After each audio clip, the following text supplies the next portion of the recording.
Welcome to Revenge Mag. Like the video, subscribe to the channel, and step into the stories that serve the quiet revenge. My sister-in-law stole the names of all my miscarried babies and used them for her kids, then poisoned my prenatal vitamins to cause another miscarriage. She actually thinks I'm not going to ruin her life right now. What's the sweetest revenge you've ever tasted? Raw dogging my enemy's brother. For years, I was infertile, but not just any infertile. I was the false hope infertile. You see, I had had 3 miscarriages, all in the second trimester. Luckily, everyone was really supportive, except for my sister-in-law. That is, because the first time I cried in her lap, she stroked my hair and told me she would always be there for me. She told me that when my niece, her baby, was born, I would be her godmother. I even started to consider her as one of my closest friends. Fast forward 2 weeks later to her baby shower. That's where she announced her baby's name. As soon as she said it, bile rose in my throat. It was Lily, the exact same name as my unborn daughter. Well, it's not like you were going to use it was all she said when I confronted her, all while squealing like a pig being lit on fire. Her words felt like daggers. When my husband came over to ask what was going on, I told him. But instead of getting mad, he just laughed. Well, men can be pretty clueless sometimes. So I waited until we were in the car ride home to re-explain the situation. And my husband was the love of my life. But he was also passive due to growing up as the scapegoat of their family, the type to get robbed on the street and apologized for not having more money to give. "That's just how she is, honey," he said with a sigh. So I told myself that at least my unborn daughter's name could live on in someone else's baby, and focused on increasing my fertility by being a healthy Pilates princess. But it never worked. A year and a half later, another baby died in my womb. A few weeks later, I was standing in an aisle of Walgreens when I saw it. My sister-in-law had made a post to commemorate her second son. The caption read, "Welcome, baby James." Thanks to Ava, my name, for the name inspiration. Her loss is my gain. This was then followed by the pregnant emoji and the skull emoji. By the time she stole my third miscarriage's name, Sophia, I was numb. She would send me nursery photos with captions like, "Bet you wish this could be for your Sophia." My husband still defended her, saying I was being too sensitive about just names and photography. After 4 years I stopped hoping for a child. Leela was pregnant with her 4th child and made jokes at family dinners about which name she should steal next. Everyone laughed.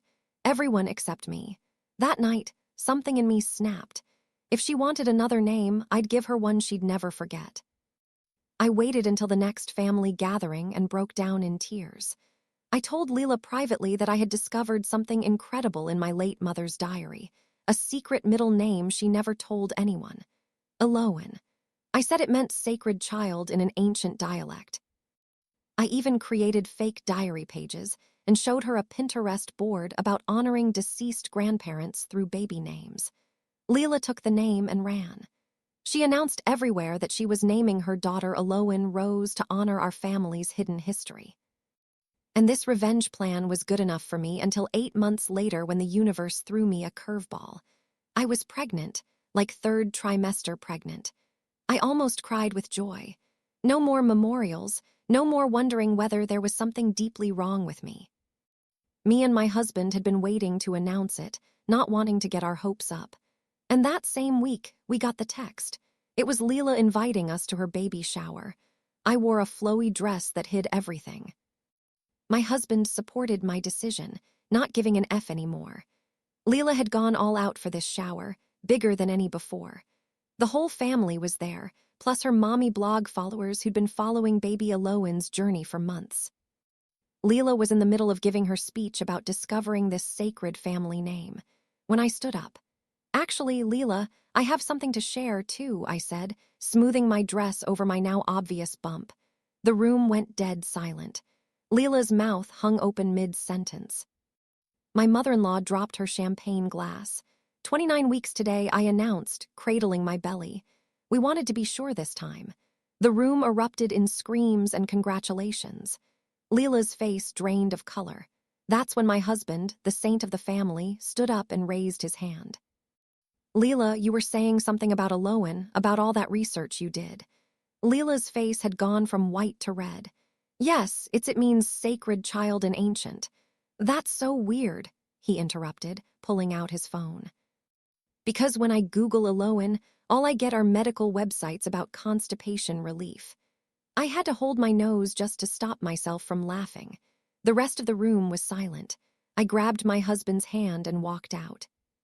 It was a proud moment for all three of us, but I was fast asleep at 4:00 a.m. when I felt a sharp pain in my stomach, one I had felt 3 times before. Me and my husband rushed to the hospital, but I already knew the truth. It was a miscarriage. Turns out, one of my nighttime prenatal gummies had been swapped for something that was fatal to my baby. I instantly knew Leela was behind it. I couldn't sleep for days after that. Every time I closed my eyes, I saw Leela's smug face at that baby shower. The police said they couldn't prove anything about the vitamins. The bottle had mysteriously disappeared from our bathroom, and the hospital couldn't detect what specific substance had caused the miscarriage. My husband finally stopped defending his sister.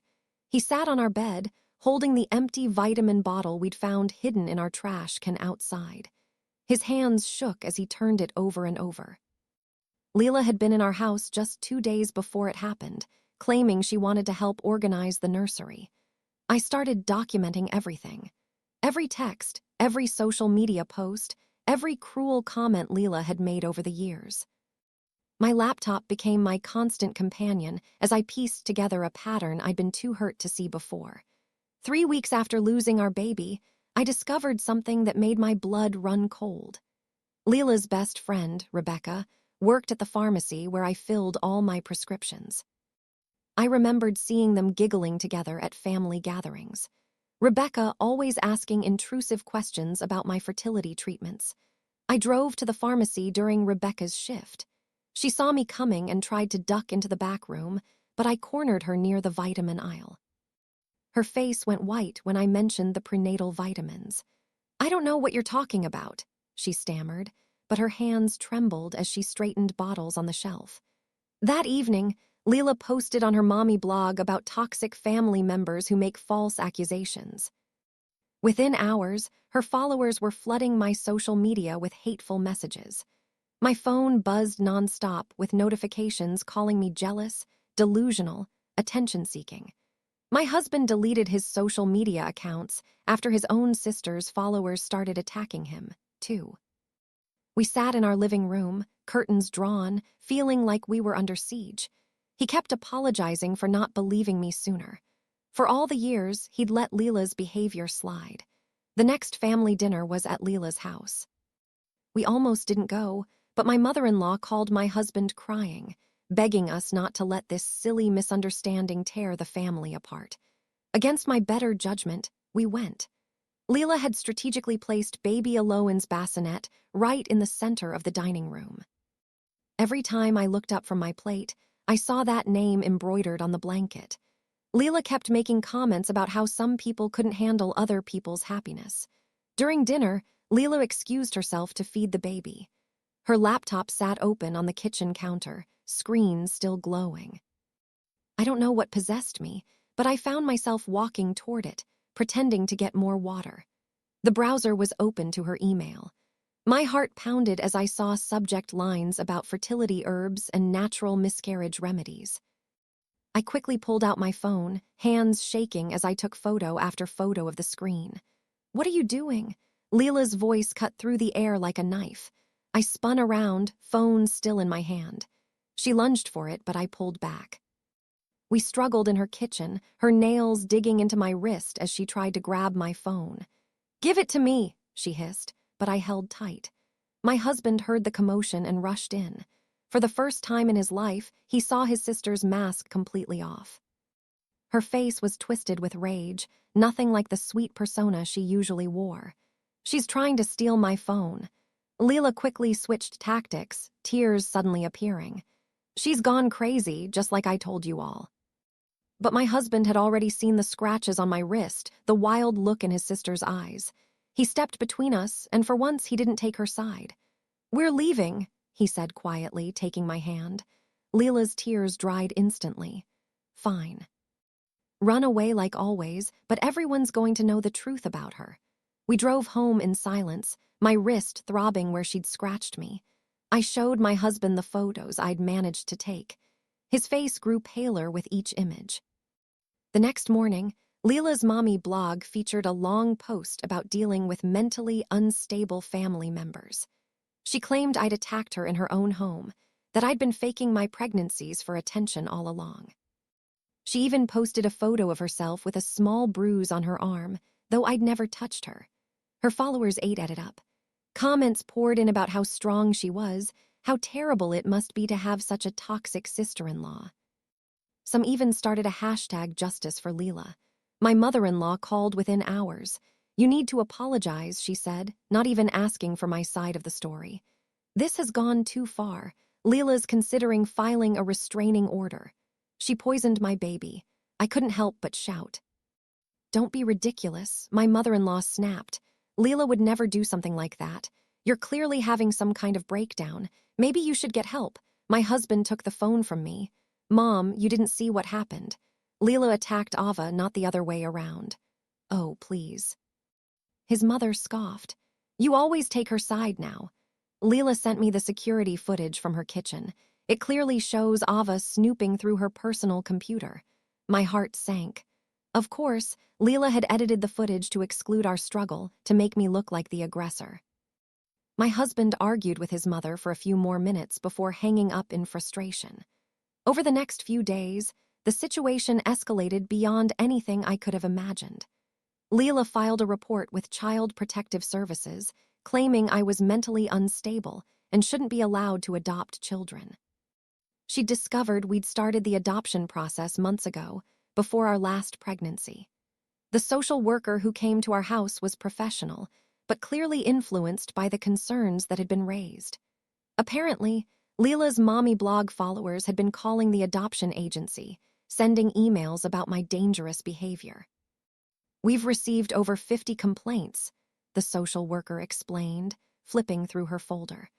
"While we have to investigate all claims, I want you to know that organized campaigns like this usually indicate someone has an agenda."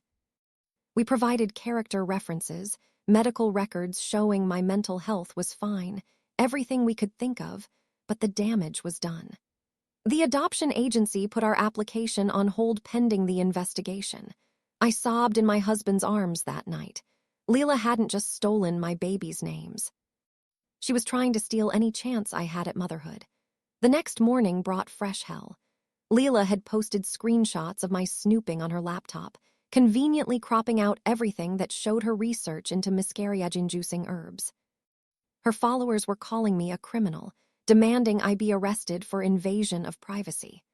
My husband and I sat at our kitchen table, surrounded by printed emails from the adoption agency. Each one detailed another concerned citizen who'd contacted them about my supposed mental instability. The language was eerily similar across dozens of messages, clearly coordinated. Rebecca called me that afternoon. Her voice shook as she whispered into the phone. "Meet me at the park on Elm Street. Come alone. I need to tell you something."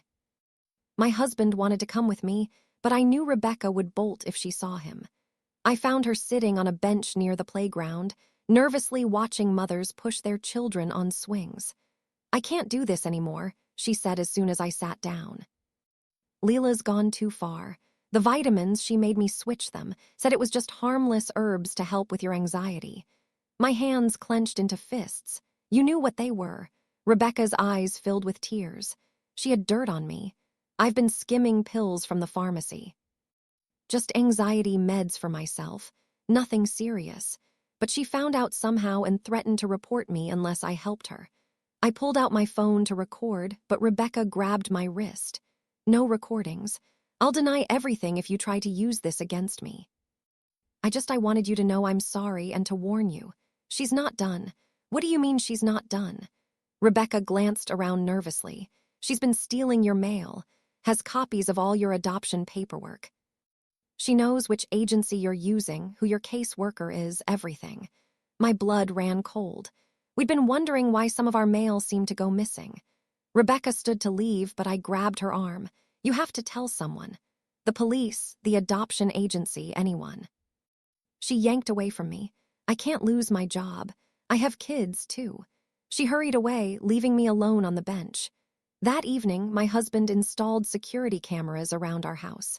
We changed all our locks and had our mail forwarded to a post office box.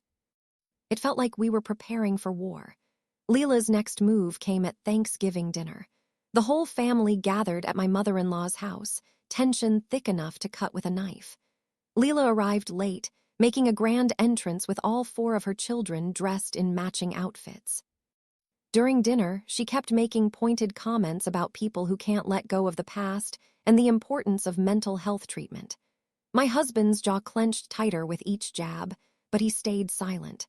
Then, as we were clearing dessert plates, Leela stood up and clinked her wine glass. I have an announcement. The room fell silent. Leela's hand moved to her stomach in that familiar gesture I'd made so many times before. We're expecting again, and I've already chosen the perfect name. My mother-in-law gasped with delight. Oh, Leela, how wonderful. Yes, Leela continued, her eyes locked on mine. If it's a girl, we're naming her Alina after Ava's dear departed mother. The room spun. My mother had died just 6 months ago. Her name the last sacred thing I had left. I stood so quickly my chair toppled backward. You wouldn't dare, I whispered. Leela's smile was pure venom. Why not? It's such a beautiful name and someone should use it since you clearly can't. My husband was on his feet now, too. That's enough, Leela. You've crossed every line. Have I? Leela's voice rose to a shriek. She's the one who broke into my computer. She's the one spreading lies about me. I'm just trying to honor family traditions by stealing the names of dead babies. My husband's voice was deadly quiet. The room erupted. My father-in-law started shouting about keeping the peace. Leela's husband looked confused, asking what was really going on. The children started crying. In the chaos, Leela grabbed her phone and started live streaming to her mommy blog followers. You can see how I'm being attacked in my own family, she said to the camera. All because I want to honor my sister-in-law's mother. My husband grabbed my hand. We're leaving. As we headed for the door, Leela called out, Oh, Ava, you might want to check with the adoption agency. I heard they received some very interesting information about your mental health history.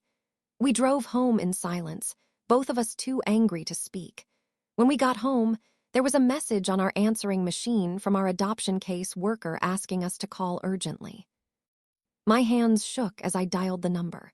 The caseworker's voice was carefully neutral as she explained that they'd received documentation suggesting I'd been hospitalized for psychiatric issues multiple times.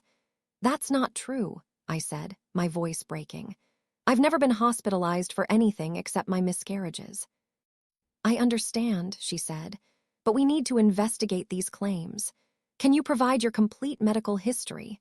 After I hung up, my husband found me sobbing on our bedroom floor. He held me as I cried, whispering promises that we'd fight this, that Leela wouldn't win. The next day, we went to the hospital to request my medical records. The administrator pulled up my file, then frowned. This is strange. There are entries here I don't recognize.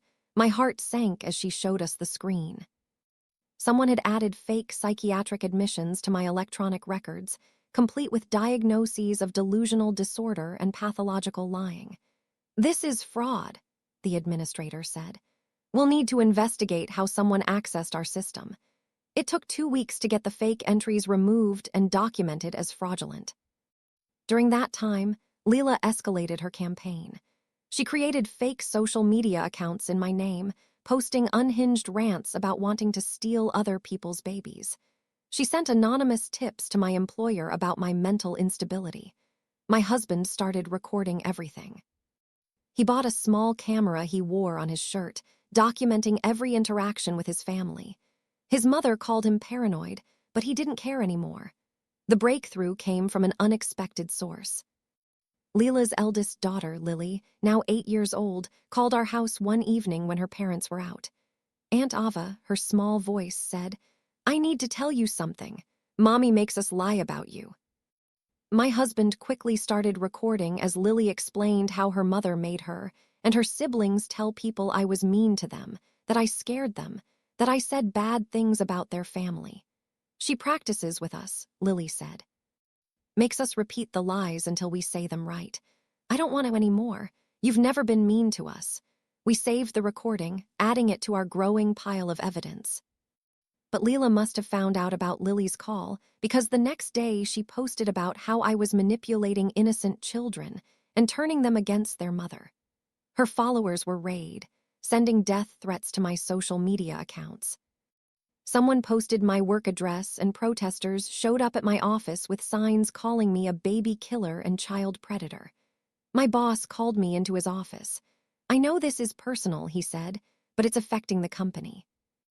Maybe you should take some time off until this blows over.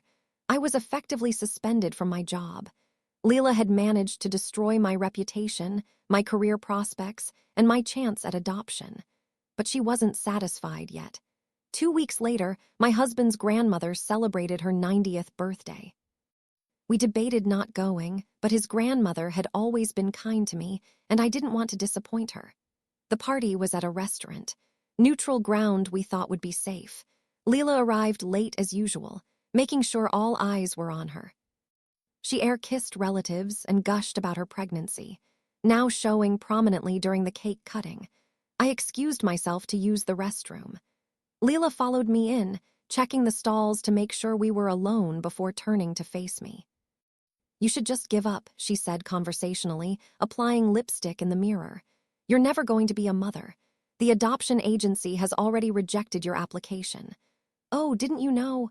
I have a friend who works there. I stayed silent, remembering my husband's camera was recording everything. Leela continued, mistaking my silence for defeat. It was so easy, really. Rebecca at the pharmacy, my friend at the hospital who helped with your medical records, the social worker who owed me a favor. You never stood a chance. Why? I finally asked. What did I ever do to you? Leela's reflection smiled at me.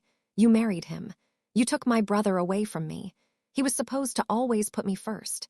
And then you came along with your fertility story, and suddenly he cared more about you than me. So you unalived my babies? Leela laughed. I didn't unalive anything. You did that all on your own. I just helped nature along with the last one. Consider it a favor. You're clearly not meant to be a mother. I left the bathroom without another word, my heart pounding. We finally had her confession on tape. But when my husband checked the camera that night, the battery had mysteriously died just before Leela followed me into the bathroom. We had nothing. The next blow came from Leela's husband, who called my husband, asking to meet privately. We assumed he was going to threaten us, but instead he looked exhausted and defeated. I found her journal, he said, sliding a leather notebook across the table. I wasn't snooping. It fell out of her purse. I think you need to see this. The journal was Leela's, and it was damning. Page after page detailed her plans to destroy me, her glee at each miscarriage, her coordination with Rebecca and others to sabotage my life. But most disturbing were the entries about other family members she'd targeted over the years. She'd poisoned her mother-in-law's cat because the woman had suggested she wait to have children. She'd sabotaged her cousin's wedding by sleeping with the groom. She'd got her college roommate expelled by planting substances in her dorm room. I don't know who I married, Leela's husband said, his voice broken. The kids, I'm filing for divorce. I'll testify about what I found if you need me to. We photocopied every page of the journal before returning it. Finally, we had real evidence, but Leela struck first. The next morning, police showed up at our door with a warrant. Someone had reported that we were dealing substances, and they needed to search our house. My husband and I stood in our living room, watching officers tear apart our carefully rebuilt life. They found nothing, of course, but the damage was done. Our neighbors watched from their windows as police cars lined our street. After the police left, we found a note tucked under our doormat. Leela's handwriting, "Stop now or next time they'll find something." That night, my husband and I made a decision. We would take everything we had to the family, force them to see the truth about Leela once and for all. We called a family meeting at my mother-in-law's house, saying we had important news to share. Leela arrived looking smug, probably thinking we were going to announce our surrender. Instead, my husband connected his laptop to the TV and began presenting our evidence. The journal entries, the photos from Leela's computer, the testimony from her husband, even Lily's recorded confession about being forced to lie. The room was silent as the evidence mounted. Leela's face went from smug to panicked to furious. When we showed the journal entry about her poisoning the cat, my mother-in-law gasped. "Whiskers didn't just die," she whispered. Leela jumped to her feet. "This is all fake. They're trying to frame me because they're jealous of my perfect family." But her husband stood up too. "It's true, all of it. I've seen the original journal. Leela, you need help. The dam broke." Other family members started sharing their own stories about Leela's cruelty over the years. Her pattern of behavior became undeniable. Leela's mask finally shattered completely. She screamed at everyone, calling them liars and traitors. She grabbed a vase and threw it at the wall, sending shattered glass across the room. "You want to destroy me?" she shrieked at me. "You barren witch. You'll never have what I have." "Never." Her eldest son, James, started crying. "Mom, stop. You're scaring us." But Leela was beyond reason. She lunged at me. And this time I didn't back down. My husband and hers had to pull us apart as she clawed at my face, screaming obscenities. "I should have used something stronger in those vitamins," she screamed. "I should have made sure you could never even try again." The room went completely still. Even Leela seemed to realize what she'd just admitted. My father-in-law's voice was cold. "Get out of my house. Don't come back." Leela looked around the room at her family, her children, her husband. All of them were looking at her with horror and disgust. "Fine," she spat, "but I'm taking my children." "No," her husband said firmly. "You're not kids, come here." All 4 children ran to their father, even baby Aloan in Lily's arms. Leela stood alone in the center of the room.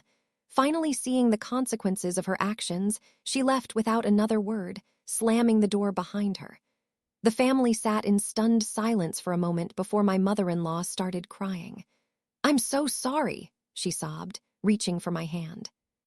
"I should have believed you. All those babies, I'm so sorry." The aftermath was swift. Rebecca, terrified of losing her pharmacy license, came forward with a full confession about switching my vitamins. She provided receipts, text messages from Leela, everything needed to prove what had happened. Leela's husband filed for emergency custody and a restraining order. The divorce papers cited her journal as evidence of her being an unfit mother. He also shared that he'd found searches on her computer for how to induce miscarriage dating back years. Leela's mommy blog imploded when someone leaked excerpts from her journal to her followers. The woman who'd built her brand on being the perfect mother was exposed as a calculating sociopath who'd poisoned family members and sabotaged pregnancies. Within days, she lost everything. Her husband, her children, her family, her online following. The adoption agency called to apologize and reactivate our application, noting that the fraudulent complaints would actually strengthen our case by showing we could handle adversity. 3 months later, my husband and I stood in a courthouse, finalizing the adoption of newborn twins. We named them Sophia and James, reclaiming the name Leela had stolen. As we signed the papers, I thought about the long journey that had brought us here. Leela was facing criminal charges for the vitamin tampering, though her lawyer was pushing for a plea deal involving mental health treatment instead of jail time. Her children were thriving with their father, finally free from their mother's toxic influence. Lily had started calling me Aunt Ava again, and she'd asked if she could help babysit the twins when they were older. "I want to be a good big cousin," she'd said. "Not like my mom was a sister." As we drove home with our babies, my husband reached over and squeezed my hand.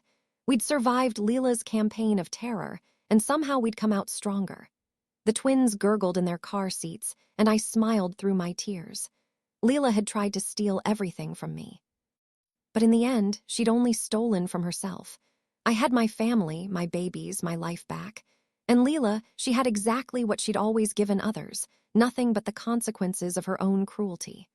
The courthouse adoption ceremony ended at noon.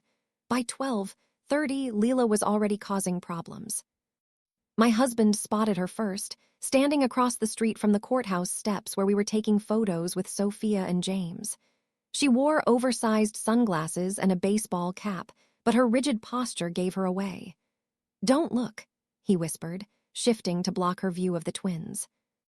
The photographer noticed our tension and suggested we move to the courthouse garden. As we walked away, I heard rapid footsteps behind us.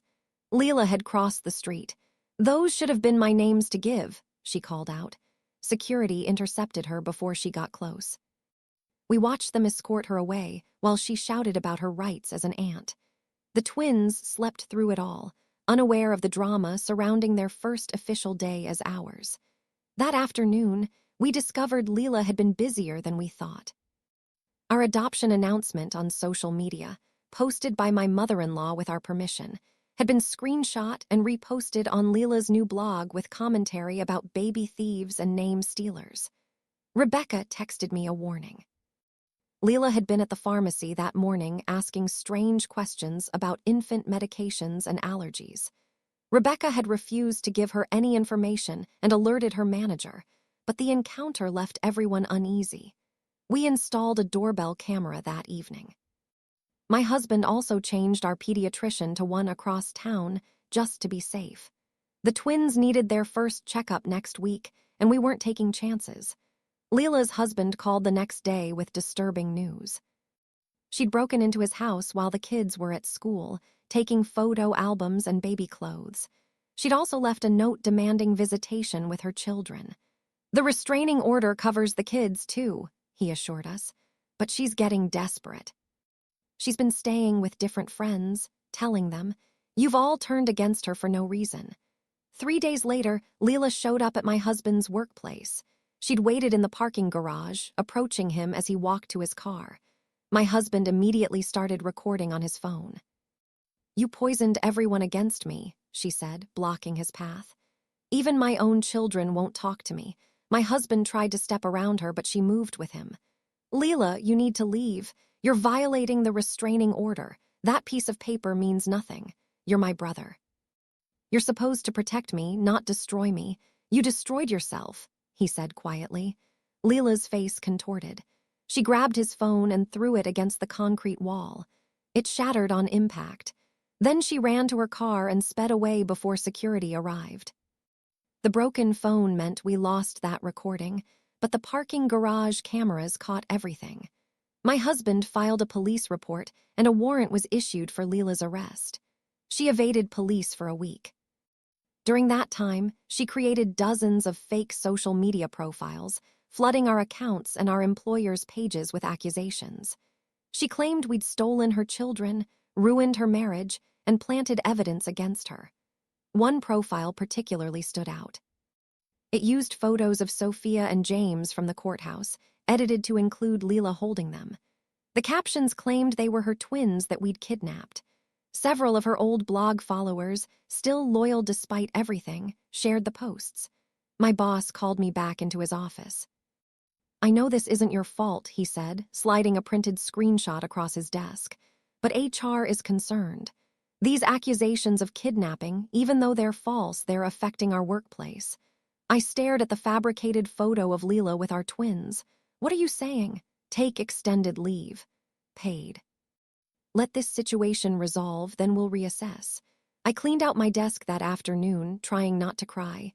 Leela had now cost me my active employment along with everything else. That night, Lily called again. Her voice was barely a whisper. "Aunt Ava, Mom's here. She's outside Dad's house. She keeps texting me to let her in." My husband immediately called his brother-in-law while I stayed on with Lily. We could hear Leela pounding on the door, shouting for her children. She says she has new vitamins for the baby. Lily whispered special ones to make her smart like her. My blood ran cold.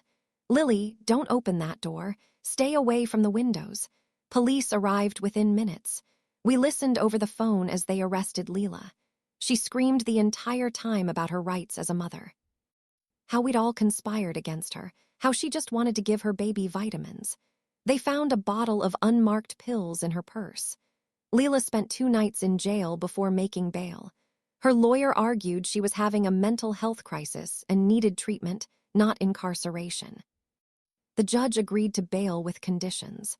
She had to wear an ankle monitor and stay away from all family members. The pills tested positive for a mild sedative, nothing immediately dangerous, but completely inappropriate for an infant. It was enough to add attempted child endangerment to her charges. Leela's former friends began distancing themselves as more truth emerged. One of them, a woman named Isabella who'd been housing Leela, called me directly. "I'm sorry," Isabella said. "I believed her stories about you, but then I caught her in my medicine cabinet at 3:00 a.m. going through my prescriptions. When I confronted her, she said she was just looking for aspirin. But you don't believe her. I finished. No, and there's more. She's been using my computer to create those fake profiles. I have screenshots of everything." Isabella emailed us dozens of screenshots showing Leela's activity, creating fake accounts, editing photos, coordinating harassment campaigns. It was all there, time-stamped and undeniable. We added it to our evidence file, which had grown thick enough to fill a banker's box. My husband organized everything chronologically, preparing for the criminal trial. Meanwhile, we focused on our new life with the twins. They were thriving, gaining weight, and starting to smile. Sophia had my husband's eyes, while James had my stubborn chin. Every milestone felt like a victory Leela couldn't steal. The adoption agency called with a follow-up visit. The social worker who came was the same one who'd investigated Leela's false claims. She smiled when she saw how well the twins were doing. "I want to apologize again for the investigation," she said, watching Sophia grip my finger. "It's clear now that those complaints were malicious. We understand you had to follow protocol," my husband said. "Yes, but I want you to know we flagged Leela's name in our system. If she ever tries to adopt or interfere with another adoption, we'll know immediately." It was a small comfort, but we take any protection we could get. Leela's next move came through her lawyer. She was suing for grandparent rights, claiming we were alienating her from her rightful relationship with the twins. The lawsuit was baseless. She wasn't their biological grandmother and had no standing, but we still had to respond. Our lawyer laughed when he read the filing. "She's grasping at straws. No judge will even hear this case." He was right. The lawsuit was dismissed within a week, but Leela didn't stop there. She started showing up at places she knew we'd be. The grocery store, the park, the pediatrician's office, always staying just far enough away to not violate the restraining order's distance requirement, but close enough to make her presence known. One afternoon at the park, she sat on a bench 50 feet away, staring at us the entire time. Other parents noticed and moved their children away from her. When a concerned mother asked if we knew her, I simply said she was someone we had a restraining order against. Word spread quickly through the playground. Leela must have realized her tactics weren't working because she changed approach. She started sending letters to our house through her lawyer, claiming she wanted to reconcile. Each letter contained subtle threats wrapped in language of forgiveness and family healing. "I forgive you for turning my family against me." One letter read, "I'm willing to move past the lies you've spread if you'll just let me be part of the twins' lives. They need their aunt. Don't make me prove how much." We gave every letter to our lawyer and the police. The detective handling her case told us they were building a strong harassment case on top of the existing charges. Rebecca reached out again, this time with more information. "Leela's been texting me from different numbers," she said, "offering me money to get information about your prescriptions. I've blocked every number, but they keep coming." She forwarded us the screenshots. Leela was offering increasingly large amounts, money we knew she didn't have since her husband had frozen their joint accounts during the divorce. The divorce proceedings were moving quickly. Leela's husband had been granted full custody, and Leela was only allowed supervised visitation at a court-appointed facility. According to him, she'd shown up to exactly one visit, spent the entire time telling the children how everyone was lying about her and hadn't returned since. "The kids are in therapy," he told us during a coffee meeting. Lily especially. She feels guilty for telling you about the lies. I keep explaining she did the right thing. We assured him we'd be happy to talk to Lily anytime she needed reassurance. The poor girl had been carrying the weight of her mother's manipulation for years. 2 months after the adoption, Leela made her biggest mistake yet. She managed to get hired at a daycare center in the next town over using her maiden name and somehow passing the background check before her charges were fully processed. We only found out because another mother recognized her from the mommy blog drama and alerted the daycare management. They fired her immediately and reported the incident to Child Protective Services. This violation of working with children while under investigation for child endangerment added another charge to her growing list. Her lawyer dropped her as a client, citing irreconcilable differences in legal strategy. Leela represented herself at the next hearing. She showed up in an ill-fitting suit, her hair unwashed, dark circles under her eyes. She rambled for 20 minutes about conspiracy theories and family betrayal before the judge cut her off. "Miss Leela," the judge said sternly, "you need proper legal representation." "I'm appointing you a public defender." "I don't need help," Leela insisted. "I just need people to listen to the truth." "The truth according to whom?" the judge asked. "According to me, I'm the victim here." The judge scheduled another hearing and ordered Leela to undergo a psychiatric evaluation. She stormed out of the courtroom, shouting about injustice. In the parking lot, she confronted us again. This time, my husband and I were ready. We both had our phones recording as she approached. "Enjoy them while you can," she hissed, gesturing toward the twins in their car seats. "You think you've won, but I know things. I know which formula you buy, which diapers you use, where you take them for walks." "Leela, you're being recorded," my husband said calmly. "And you're violating the restraining order." She laughed, a sound devoid of sanity. "Restraining order? You mean that joke of a paper? I've violated it a dozen times. Following you is easy when you're so predictable." "Thank you for the confession," I said, ending the recording. Her face went white as she realized what she'd done. She turned and ran to her car, but court security was already approaching. They detained her until police arrived. This time, bail was revoked. Leela would await trial from jail. The judge cited her confession of multiple restraining order violations and the escalating pattern of behavior as reasons for holding her. Her husband brought the kids to visit us the week after Leela's incarceration. It was the first time they'd seen the twins in person. Lily was gentle and sweet with them, while James and the other children were curious but careful. "Mom's in jail?" Little James asked his father. "Yes, buddy, she made some bad choices. Is it our fault?" Sophia asked, her 7-year-old face creased with worry. "No, sweetheart. Nothing Mom did is your fault. She's sick in her mind and needs help." The kids seemed to accept this explanation. They played with the twins' toys and helped feed them bottles. It was a glimpse of what family gatherings could have been like if Leela hadn't poisoned everything with her jealousy. My mother-in-law came by later that week. She'd aged years in the past months, the stress of Leela's actions weighing heavily on her. "I failed her somehow," she said, watching the twins sleep. "I must have. Normal people don't do what she did." "Mental illness doesn't mean you failed as a parent," my husband told her gently. "Leela made choices, bad ones, that's on her, not you." We spent the afternoon looking through old photo albums, pictures of Leela as a child, smiling, and seemingly normal. My mother-in-law pointed out moments she now recognized as warning signs. Leela's rage when she didn't win a game, her manipulation of younger cousins, the mysterious illness of a classmate who'd struck her for class president.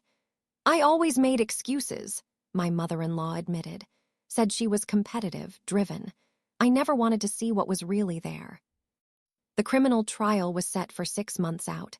Leela's public defender was trying to build an insanity defense, but the prosecutor felt confident. The evidence was overwhelming. From Rebecca's testimony to the journal entries to Leela's own recorded confessions, we settled into a new routine. Park visits without looking over our shoulders, doctor appointments without fear of tampering, family dinners where Leela's name rarely came up. The twins grew bigger every day, their personalities emerging. Sophia was the serious one, studying everything with intense focus. James was all smiles and giggles, charming everyone he met.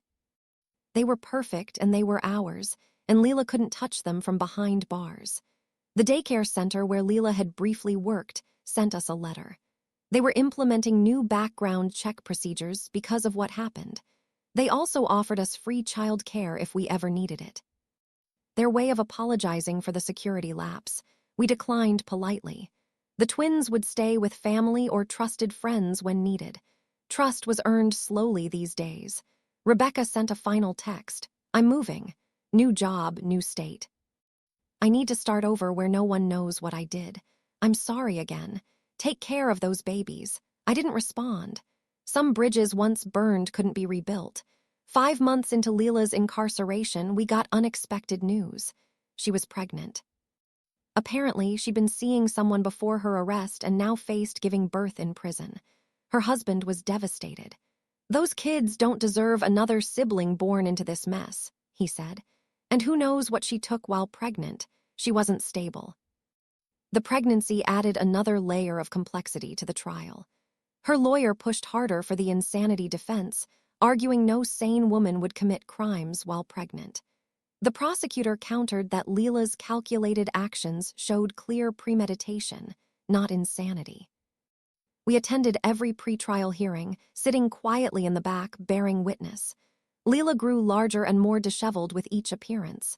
She'd stare at us with naked hatred, her hands cuffed over her expanding belly. During one hearing, she exploded. They stole my life, she screamed, pointing at us. My babies, my family, everything, and now they sit there judging me. The judge ordered her removed from the courtroom. As guards escorted her out, she turned back one more time. Sophia and James were supposed to be mine. The courtroom was silent after her outburst. Even her lawyer looked defeated. A month before trial, Leela went into labor. The baby, a girl, was born healthy despite everyone's fears. Leela named her Ava. My hands shook when I heard. Even now, even after everything, she was trying to hurt me. Using my name for her child, conceived in chaos and born in custody. Child Services took baby Ava immediately. Leela had no rights to her given her current situation and charges. The baby went to foster care while the state decided on permanent placement. Leela's husband considered taking her, but ultimately decided against it. My kids have been through enough, he explained. I can't bring home their half-sister as a constant reminder of their mother's breakdown. The trial began on a cold February morning. Sophia and James were 11 months old, walking and babbling their first words. We left them with my father-in-law and took our seats in the courtroom. Leela entered in shackles, her postpartum body shrouded in an orange jumpsuit. She'd lost weight since giving birth, her face gaunt and hollow. She found us immediately in the gallery, her stare unwavering. Rebecca testified first, detailing how Leela had blackmailed her into switching my vitamins. She broke down crying during cross-examination, but stuck to her story. The pharmacy had already revoked her license. This testimony was part of her plea deal. Leela's husband went next, presenting the journal and describing years of manipulative behavior he'd been blind to. He shared stories of Leela's escalating cruelty toward family members, her obsession with control, her inability to accept any perceived slight. When it was my turn to testify, I spoke clearly and calmly about the stolen names, the poisoned vitamins, the systematic destruction of my life. I showed photos of the twins, healthy and thriving despite Leela's attempts to prevent their existence. She wanted me to suffer, I said, meeting Leela's gaze because I had something she couldn't control, her brother's love and loyalty. Leela's lawyer tried to paint me as vindictive, suggesting I'd orchestrated everything to steal Leela's life. But the evidence spoke louder than his theories. The prosecution presented everything. The emails, the fake social media accounts, the doctored medical records, the harassment campaign. They played recordings of Leela's threats and confessions. They showed the jury the unmarked pills she'd brought to her children's house. Leela testified on her own behalf against her lawyer's advice. She rambled about conspiracies and betrayal, claiming I'd been planning to destroy her from the day I met her brother. She insisted the vitamins were meant to help me, that the names were coincidences, that everyone was lying. "I'm a good mother," she insisted, tears streaming down her face. "They took my babies away because they're jealous of what I had." The prosecutor's cross-examination was brutal. He walked her through each piece of evidence, forcing her to confront her own words and actions. Leela's story changed with each question, contradictions piling up. Finally, he asked, "Did you or did you not tamper with Ava's prenatal vitamins?" Leela was silent for a long moment, then quietly. She didn't deserve to be a mother. The courtroom erupted. The judge called for order while Leela's lawyer put his head in his hands. She just confessed on the stand. Closing arguments were brief. The evidence was overwhelming, the confession damning. The jury deliberated for less than 2 hours, guilty on all counts. Leela showed no emotion as the verdict was read. She stared straight ahead, her face blank. The judge scheduled sentencing for the following month. Outside the courthouse, reporters waited. We pushed past them without comment. There was nothing to say. Justice had been served, but it brought no joy. A family was shattered, children motherless, a baby girl named Ava growing up in foster care. The sentencing hearing was quieter. Leela appeared medicated, her movement slow and deliberate. Character witnesses spoke on both sides. Her children didn't attend. The judge sentenced her to 15 years with possibility of parole in 7. She'd serve her time in a facility with a mental health program. It was more lenient than the prosecutor wanted, but harsher than her lawyer hoped. As guards led her away, Leela turned one last time. "Take care of my Ava," she said softly. I didn't know if she meant me or the baby. Maybe both, maybe neither. We drove home to our twins, who greeted us with smiles and outstretched arms. Sophia had learned to say mama while we were gone. James demonstrated his new ability to stack blocks. That night, after the twins were asleep, my husband and I sat on our porch. The stars were bright, the air crisp. We didn't talk about the trial or Leela or the years of pain. We just sat together, breathing in peace. 2 weeks later, we got a call from Child Services. Leela's baby Ava needed a permanent placement. Would we consider adopting her? My husband and I looked at each other, then at our twins playing on the floor. Sophia was trying to feed James a toy car while he giggled. They were so happy, so innocent. "Well, think about it," I told the social worker. That night, we talked for hours. Could we raise Leela's child? Could we look at her every day and not see her mother? Could we deny an innocent baby a loving home because of who gave birth to her? In the end, love won. Baby Ava joined our family 3 months later. We kept her first name but gave her a new middle name, Hope. Leela's children visited often. They adored all 3 babies, especially Lily, who took her role as eldest cousin seriously. Their father started dating a kind woman who treated the kids well. Healing was slow but happening. My mother-in-law found peace in being a grandmother. She doted on all the children equally, making up for lost time. She never mentioned Leela unless asked, and even then only briefly. "She's getting help," was all she'd say. "That's what matters now." I returned to work when the twins turned 2. My boss welcomed me back with a promotion, acknowledging how professionally I'd handled an impossible situation. My coworkers threw a small party complete with baby photos on my desk. Life settled into a new normal. 3 children under 3 was chaos, but beautiful chaos. Ava grew to look nothing like her biological mother, all bright smiles and gentle nature. The twins accepted her as their sister without question. We told them the truth in age-appropriate ways as they grew. About families being complicated, about mental illness, about choosing love over hate, about how sometimes people who should love you can't, but that doesn't mean you're unlovable. Rebecca wrote once a long letter of apology and updates on her new life. She was in therapy, working at a hospital, trying to make amends for her choices. I wrote back once, wishing her well. Some forgiveness takes time. Leela's husband remarried when his youngest turned 10. The wedding was small but joyful. All 4 kids were in the wedding party, beaming with happiness. They'd found stability again. We received occasional updates about Leela from her lawyer. She was taking her medication, attending therapy, working in the prison library. She'd found religion, then lost it, then found it again.